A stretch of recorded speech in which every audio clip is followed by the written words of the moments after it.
ഇപ്പോൾ ഇതിന്റെ ഭാരവാഹികളിൽ ഒരാൾ ശ്രീ കേശവദാസ് നമ്മോടൊപ്പം ചിരിക്കുകയാണ്. ശ്രീ കേശവദാസ്, ഒടുവിൽ ഒരുക്കങ്ങൾ അവസാന ഘട്ടത്തിൽ എത്തി നിൽക്കുമ്പോൾ അനുമതി നിഷേധിക്കുന്ന സാഹചര്യത്തിലും സർക്കാർ സംവിധാനങ്ങൾ പിന്മാറിയിരിക്കുകയാണ്, അനുമതി നൽകിയിരിക്കുകയാണ്, ഉപാധികളോടെയാണ് അനുമതി നൽകിയിരിക്കുന്നത്. എങ്ങനെ പ്രതികരിക്കുന്നു?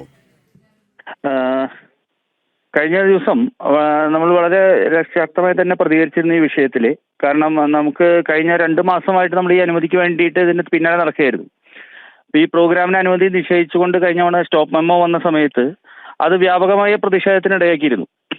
സ്വാഭാവികമായും അതിന്റെ തുടർച്ച എന്നുള്ള രീതിയിൽ കേരളത്തിന്റെ എല്ലാ ഭാഗത്തു നിന്നും മാത്രമല്ല ലോകത്തുനിന്ന് മുഴുവൻ ശക്തമായ എതിർപ്പ് ഈ വിഷയത്തിൽ വരികയും നമ്മുടെ ഈ മഹാമഹത്തിന് പൂർണ്ണ പിന്തുണ അറിയിച്ചുകൊണ്ട് വ്യാപകമായിട്ടുള്ള ഒരു ജനകീയ പങ്കാളിത്തം വരും എന്നുള്ള ഘട്ടം വന്ന സമയത്താണ് ഇപ്പോൾ ഈ ജില്ലാ ഭരണകൂടം ഈ ഒരു മാറ്റം വന്നിട്ടുള്ളത്. അപ്പൊ ഇപ്പൊ അതുമായി ബന്ധപ്പെട്ടിട്ട് ഇന്നലെ കളക്ടറും എസ് പിയും തമ്മിൽ ചർച്ച നടത്തിയെന്നാണ് പറയുന്നത്. തുടർന്ന് ഇന്ന് നമ്മുടെ ഭാരവാഹികളെ കളക്ടറെ നേരിട്ട് വിളിക്കുകയും വരാൻ പറഞ്ഞതിന്റെ അടിസ്ഥാനത്തിൽ നമ്മൾ ചെല്ലുകയുമായിരുന്നു. അപ്പോൾ ആ സമയത്തും അതിനൊരു ഉറപ്പ് ഉണ്ടായിരുന്നില്ല. പക്ഷെ എന്നിരുന്നാൽ പോലും അവര് ചില നിബന്ധനകൾ നമ്മുടെ മുന്നിലേക്ക് വെച്ചിരിക്കുകയാണ്. കർശനമായിട്ടുള്ള സുരക്ഷാ ക്രമീകരണങ്ങളും മറ്റു കാര്യങ്ങളും ഒരുക്കണം. അപ്പൊ അതിന് വേണ്ട കുറെ സംവിധാനങ്ങൾ ഇവിടെ ഒരുക്കണം. ആ കാര്യങ്ങളെല്ലാം മുന്നിൽ വെച്ചുകൊണ്ടാണ് ഇപ്പോ നമുക്ക് ഇവിടെ സൂചിപ്പിച്ചതുപോലെ തന്നെ അനുമതി നൽകിയ ഉപാധികളോടെയാണ്. പ്രധാനമായും കർശനമായ സുരക്ഷാ സംവിധാനങ്ങൾ ഒരുക്കണമെന്നടക്കം മറ്റെന്തൊക്കെയാണ് സർക്കാർ നൽകിയ അല്ലെങ്കിൽ കലക്ടർ നൽകുന്ന ഒരു ഉപാധി? വൈകിട്ട് ജില്ലാ ഭരണകൂടത്തിന്റെ നേതൃത്വത്തിൽ നേരിട്ട് ഇവിടെ സ്ഥലം സന്ദർശിക്കാമെന്നാണ് ഇപ്പൊ പറഞ്ഞിട്ടുള്ളത്.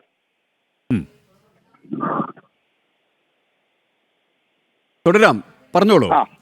അതായത് ജില്ലാ ഭരണകൂടത്തിന്റെ ഭാഗത്തുനിന്ന് പോലീസിന്റെ ഉന്നത ഉദ്യോഗസ്ഥരും അടക്കം ഇന്ന് വൈകുന്നേരം സ്ഥലത്ത് നേരിട്ട് വരാമെന്നും ഈ സ്ഥലം പരിശോധിച്ചതിന് ശേഷം വേണ്ട മാർഗനിർദ്ദേശങ്ങൾ നൽകാമെന്നുമാണ് ഇപ്പൊ പറഞ്ഞിട്ടുള്ളത്. അതായത് ഇന്ന് വൈകുന്നേരത്തോടെ തന്നെ ബന്ധപ്പെട്ടവർ അവിടെ എത്തും അല്ലേ?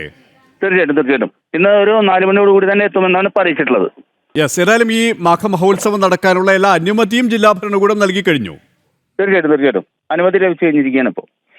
യെസ്, ഇവിടെ താങ്കളതിൻ്റെ ഭാരവാഹിയാണ്. എല്ലാ ക്രമീകരണങ്ങളും പൂർത്തിയായിക്കൊണ്ടിരിക്കുന്ന അവസരത്തിലായിരുന്നു ഇത്തരത്തിലുള്ള ഒരു അനുമതി നിഷേധിക്കുന്ന സാഹചര്യത്തിലേക്ക് റവന്യൂ വകുപ്പിൻ്റെ ഇടപെടലുണ്ടായിരുന്നു, ജില്ലാ ഭരണകൂടത്തിൻ്റെ ഇടപെടലുണ്ടായിരുന്നു. പക്ഷേ അതിനെതിരെ വലിയ പ്രതിഷേധമുണ്ടായിരുന്നു. ഹൈന്ദവ സംഘടനകൾ എല്ലാവരും ഒരുമിച്ചുകൊണ്ട് എതിർക്കുന്ന സാഹചര്യം, എല്ലാ സന്യാസി ശ്രേഷ്ഠരും അതിനിശ്ചിതമായ ഭാഷയിൽ എതിർക്കുന്ന സാഹചര്യം. ഇങ്ങനെ ഈ ഹൈന്ദവ ശക്തിയുടെ ഒരു ഏകീകരണമാണ് ഇങ്ങനെ ഒരു ചിന്തയിലേക്ക് അല്ലെങ്കിൽ ഇങ്ങനെ മാറി ചിന്തിക്കാൻ ഒടുവിൽ അനുമതി നൽകാൻ ഈ ബന്ധപ്പെട്ടവരെ നിർബന്ധിതരാക്കി എന്ന് പറയേണ്ടിയിരിക്കുന്നു അല്ലേ? തീർച്ചയായിട്ടും. കാരണം അത്ര വ്യാപകമായിട്ടുള്ള എതിർപ്പാണ് സമൂഹത്തിന്റെ എല്ലാ ഭാഗത്തു നിന്നും, പ്രത്യേകിച്ച് എല്ലാ ഹൈന്ദവ സമൂഹത്തിന്റെ എല്ലാ മേഖലകളിൽ നിന്നും ഉണ്ടായത്, ലോകത്തിന്റെ എല്ലാ കോണുകളിൽ നിന്നും അത് വ്യാപകമായിട്ട് ഇതിനെ എതിർപ്പ് വരികയും അതിനെ നമ്മുടെ ഈ പ്രോഗ്രാമിന് എന്ന് പറഞ്ഞാൽ ഈ മഹാമക മഹോത്സവത്തിന് ജനകീയ പിന്തുണ വളരെ നല്ല രീതിയിൽ വർദ്ധിച്ചു വരുന്നു എന്ന് മനസ്സിലാക്കിയതിനെ തുടർന്ന് തന്നെയാണ് ജില്ലാ ഭരണകൂടം ഇപ്പോൾ ഈ നിലയിലേക്ക് വന്നിട്ടുള്ളത്. ശ്രീ കേശവദാസ്, ഇവിടെ ഹൈന്ദവ സംസ്കൃതിയുടെ ഒരു ഉയർത്തെഴുന്നേൽപ്പാണ് കേരളത്തിൽ ഉടനീളം കാണാൻ കഴിയുന്നത്. അതിൻ്റെ ഒരു വലിയ തിരിച്ചുവരവ് തന്നെയായിട്ടാണ് ഈ കുംഭമേളയെ വിശേഷിപ്പിക്കുന്നത്. എന്തൊക്കെയാണ് ഈ മഹാമക മഹോത്സവത്തിൻ്റെ ഒരു സവിശേഷത? ഈ മഹാമക മഹോത്സവം കേരളത്തിലെ ഏറ്റവും പ്രധാനപ്പെട്ട ഒരു നദി ഉത്സവമായിട്ടാണ് വരാൻ പോകുന്നത്.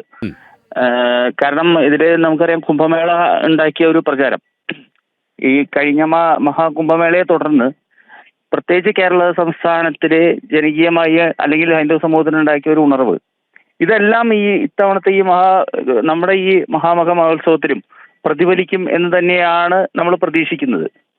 കാരണം അതുമായി ബന്ധപ്പെട്ടിട്ടുള്ള ആചാരപരമായും അനുഷ്ഠാനപരമായുമുള്ള ചടങ്ങുകളോടൊപ്പം തന്നെ നമ്മൾ നദീപൂജ തന്നെ വളരെ വിശിഷ്ടമായിട്ടാണ് നമ്മൾ ഇത്തവണ കണക്കാക്കിയിട്ടുള്ളത്. കാരണം നമ്മുടെ അവിടെ നടന്നുകൊണ്ടിരിക്കുന്ന ഗംഗാ ആരതിയുമായി ബന്ധപ്പെട്ട പണ്ഡിറ്റുകളെ തന്നെയാണ് നമ്മൾ ഇവിടേക്ക് കൊണ്ടുവരുന്നത്. ഈ എല്ലാ ദിവസവും വൈകുന്നേരം ഇവിടെ ഗംഗാ ആരതി പോലെ തന്നെ വിശിഷ്ടമായ നദീ പൂജ, നിള ആരതി ഉണ്ടായിരിക്കും.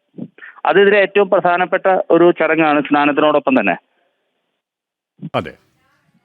അപ്പോൾ അതേപോലെ തന്നെയുള്ള ധാരാളം കർമ്മ പദ്ധതികളാണ് ഈ നദി ഉത്സവവുമായി ബന്ധപ്പെട്ട് തയ്യാറാക്കിയിട്ടുള്ളത്. നമ്മുടെ എല്ലാ സമസ്ത മേഖലകളും, അതായത് ഹൈന്ദവ സമൂഹത്തിലെ മുഴുവൻ സമസ്ത മേഖലകളെയും ആചാര്യന്മാരെയും ഉൾപ്പെടുത്തിക്കൊണ്ടുള്ള ക്രിയാപദ്ധതികളും ഇതിന്റെ ഭാഗമായിട്ടുണ്ട്.